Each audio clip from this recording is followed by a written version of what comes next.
사무엘 무어의 선교보고에는 당시를 이렇게 말하고 있어요. 우리 작은 교회에 활짝 꽃이 피는 것 같았습니다. 지난주에 4사람이 세례를 받아 교인 수는 20명이 되었습니다.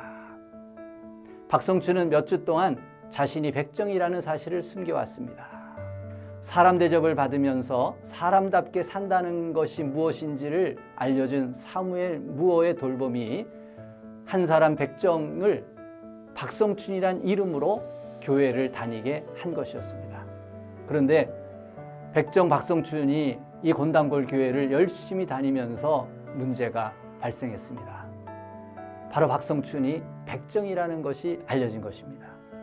당시의 조선은 양반 상놈이라는 신분의 차별이 있었지요. 상놈이라고 불렸던 천민, 그 천민 중에서도 가장 하류에 속하는 천민들, 우리가 잘 알고 있는 기생, 광대, 노비, 무당, 상여군, 그리고 백정, 이 천민 중에서도 가장 낮은 서열이 바로 백정이었습니다. 당시의 백정은요, 이름도 불려지지 않고 이름도 없이 그냥 이가, 박가, 채가로 불려졌습니다. 남자들은 상투를 틀던 그 시절에 백정은 상투도 틀지 못했습니다. 아이를 할 때까지. 갓도 못 썼습니다. 가마도 못 탔습니다.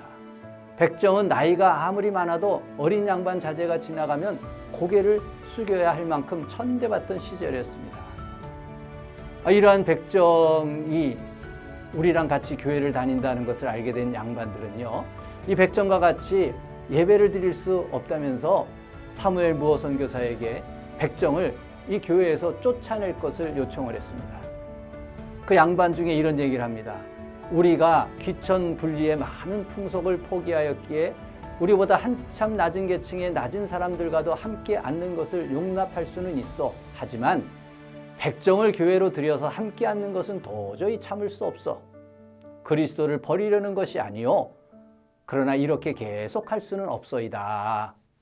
그러나 사무엘 무어 선교사는 이렇게 얘기를 합니다. 예수님 안에서는 높고 낮음의 구별이 없습니다. 하면서 양반들의 요구를 거절했습니다. 그리스도 안에서는 모두가 다 한 형제이며 하나님 앞에서는 모든 인간이 다 평등하기에 누구든지 교회를 나올 수 있는 것이라며 오히려 사무엘 무어는 양반들을 회유하고 그 요구를 받아들이질 않았습니다. 그러니까 그 다음에는 양반들 사이에서 타협안이 나왔어요. 그러면 양반들은 앞자리에 앉고 백정들은 뒷자리에 앉도록 하자는 타협안이었습니다. 그러자 사무엘 무어 선교사는 이렇게 말했습니다. 네, 그 뜻 잘 알겠습니다. 예수님은 오히려 사회로부터 냉대받은 사람을 가까이 지내지 않았습니까? 예수님 안에서는 양반과 천민의 구별이 없고 다 주님 안에서는 형제고 자매입니다. 한 하나님의 자녀들이 한 방에 있지 않고 따로따로 떨어져 있는 것은 이상한 일이 아닙니까? 결국 도저히 타협이 안 되자 그 곤단골 교회 양반들은 교회를 떠나게 됩니다.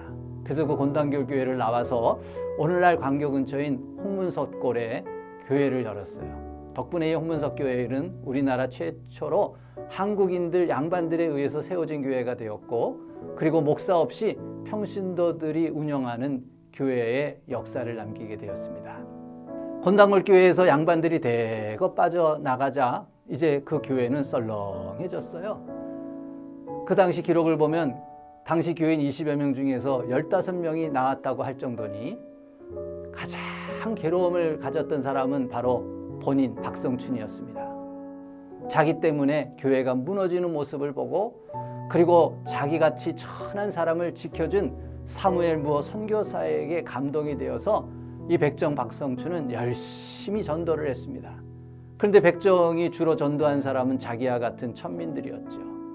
백정의 인권을 존중해주는 소문이 나면서 주변의 많은 천민들이 이 곤단골 교회를 찾게 되었습니다. 그래서 이 교회는 양반들 없이도 잘 성장하는 교회가 되었습니다. 이 사무엘 무어 선교사는 백정 박성춘을 계기로 해서 백정들의 신분 차별을 없애고 백정들도 남들처럼 갓도 쓰고 도포도 입을 수 있게 하는 운동을 벌였습니다. 근데 그때 마침 콜레라를 퇴치한 덕에 고종의 환심을 산 제중원의 에비슨이 있었습니다. 사무엘 무어는 평소 에비슨과 친했기 때문에 에비슨에게 부탁을 했습니다. 고종에게 탄원해 달라고. 사무엘 무어는 사비를 들여서 백정신분 철폐가 이루어졌을 때 그 포고문을 만들어서 전국에 배포하고, 그래서 백정들이 참된 기쁜 소식을 듣는 데에 주력을 하게 해주었습니다.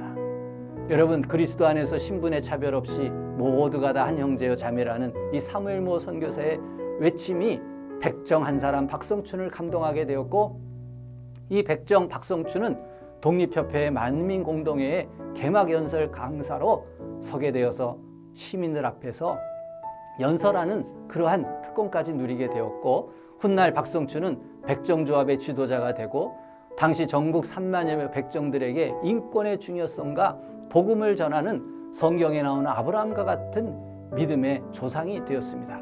그야말로 예수 믿고 인생의 봄날을 맞이하게 된 사람이 바로 백정 박성춘이었죠. 그리고 아시다시피 1895년에 드디어 갑오개혁이 일어나서 신분차별이 철폐되고 이제 백정도 갓도 쓰고 도포도 입는 똑같은 인격적인 사람의 취급을 받게 되었습니다.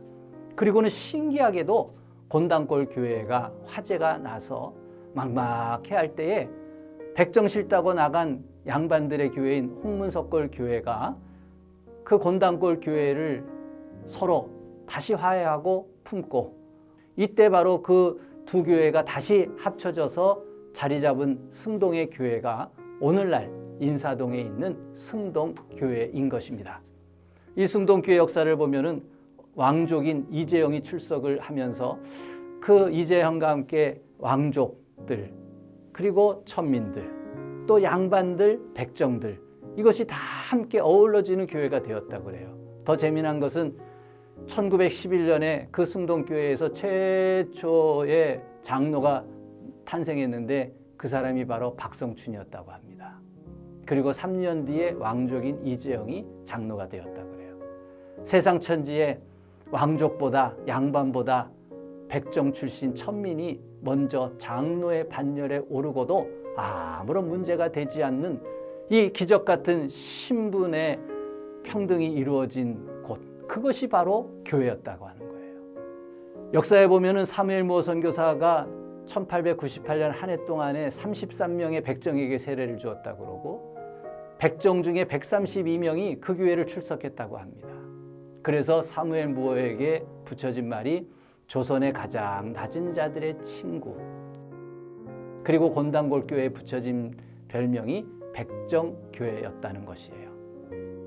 여러분, 그 아들 봉출이를 보냈다고 그랬는데, 아들 봉출이는요 훗날 연세 세브란스를 졸업한, 그래서 우리나라 최초로 서양 의사가 된 7명 중에 한 명이 되었어요. 또 박성춘의 딸은 이화학당을 졸업하고 또 독립운동가 가문과 결혼을 하는 등 집안 모든 가족들이 예수 믿음으로 변화된 놀라운 이야기입니다. 조선 500년 동안 철옹성 같았던 그 신분의 차별의 벽을 뒤집어 놓은 사람이 사무엘 무어였습니다.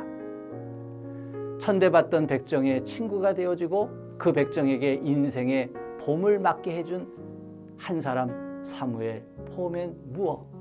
비록 14년이라는 짧은 생을 우리나라에 주고 또 우리나라에서 죽음을 맞이하고, 그래서 우리나라의 땅에 묻힌 이 사무엘 무어, 그의 묘비에 써 있는 것처럼 그리스도의 충성된 종이라고 불리울만 합니다. 여러분, 한 사람 사무엘 포맨 무어를 들어서 이 땅에 노예 해방과 같은 백정 해방을 만들어낸 하나님의 놀라운 섭리는 오늘날까지도 많은 천대받는 낮은 자들에게 위로가 되고 소망이 되는 사무엘 무어 선교사의 이야기였습니다.